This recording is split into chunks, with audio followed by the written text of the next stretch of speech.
Avant de prononcer cette allocution, je dois préciser le sens des mots allemands « Revier » qui, dans les camps, ne signifiait pas quartier de malades, mais le plus souvent mouroir.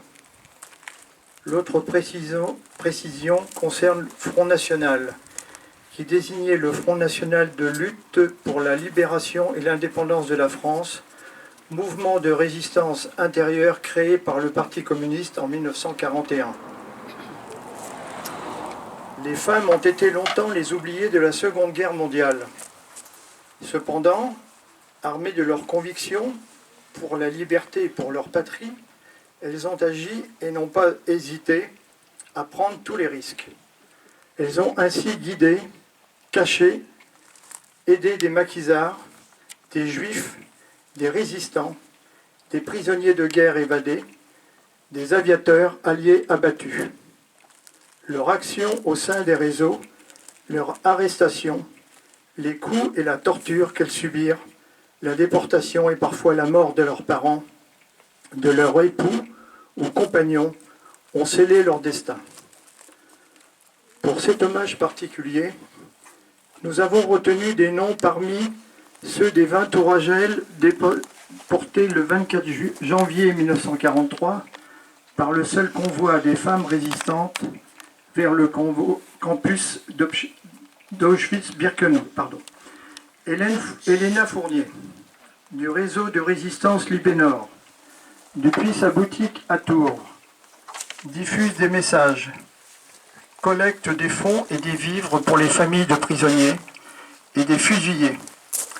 Dénoncée à la Gestapo en 1942, déportée à Auschwitz-Birkenau, elle connaîtra les camps de Ravensbrück et de Mauthausen. Elle survivra et retrouvera sa Touraine natale en 1945.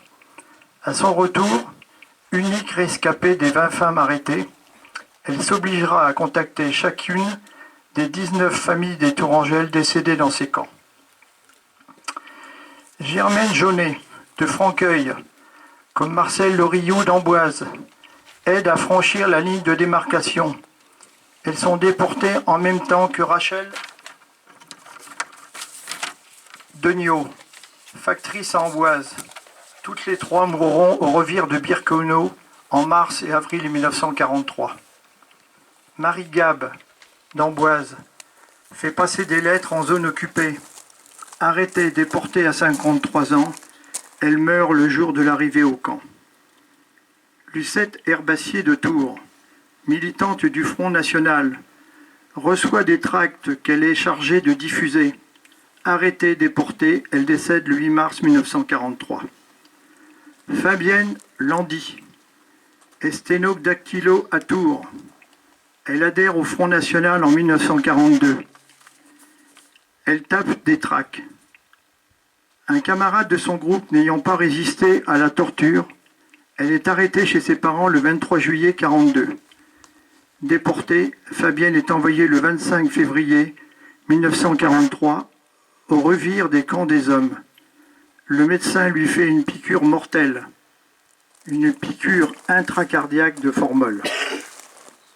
Line Porcher, la plus âgée, maman Line pour ses camarades de convoi, appartient à un groupe de résistance communiste. Elle est dénoncée en même temps que Fabienne Landy. Le 23 juillet 1942, la Gestapo l'arrête à son domicile où se trouve la machine à écrire qui sert à taper les tracts. Déportée, elle meurt en chambre à gaz à Birkenau le 20 février 1943.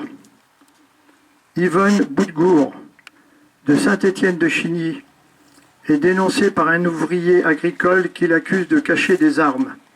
Il s'agit en fait d'un fusil de chasse de son mari. Arrêtée le 1er octobre 1942, elle est déportée et meurt le 12 février 1943. Jeanne Couteau est cuisinière et vit à Tours avec Louis Pisetta, chauffeur. Tous deux communistes collent des affiches ou diffusent des tracts le soir.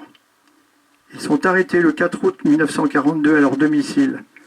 Jeanne est déportée le 23 janvier 1943. Elle contracte le typhus et décède à Birkenau début avril 1943. Emilia Kérizit est infirmière à la clinique Saint-Gatien de Tours. Elle fait partie d'un réseau d'évasion et de passage de clandestins vers vous.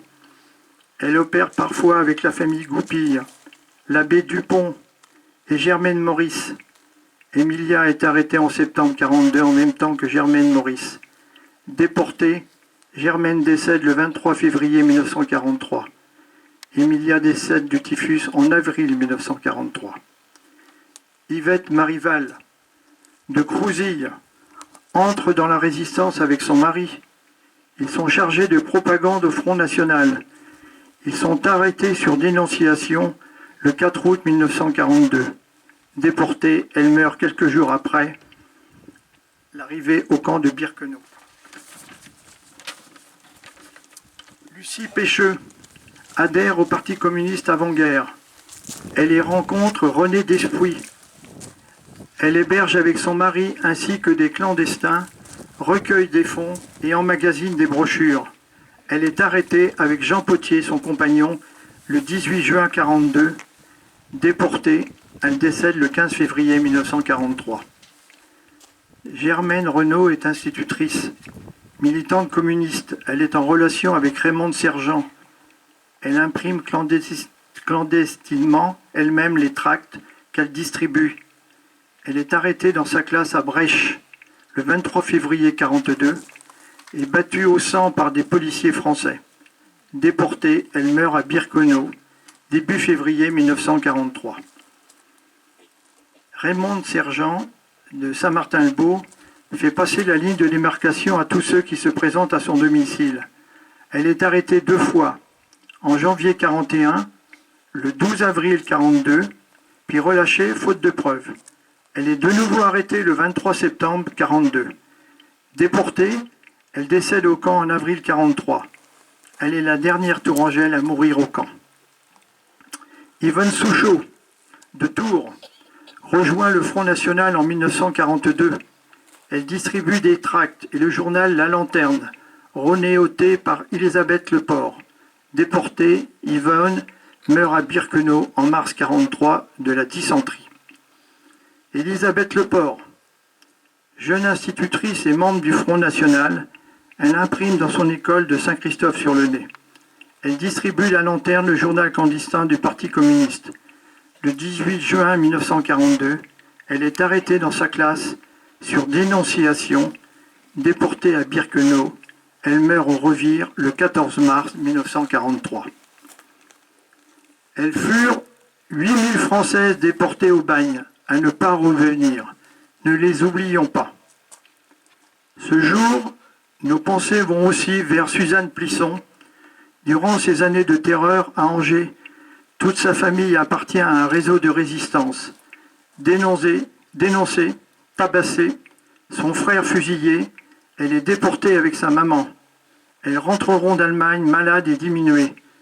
Aujourd'hui très affaiblie, elle est toujours la vice-présidente d'honneur de notre comité de la Stèle. Contrainte à rester chez elle, elle vous prie d'accepter ses salutations. Pour conclure, de jeunes enfants, des enfants à naître, des orphelins de cette époque sont parmi nous aujourd'hui, grâce à des femmes encore, leurs mères. Je vous remercie de votre attention.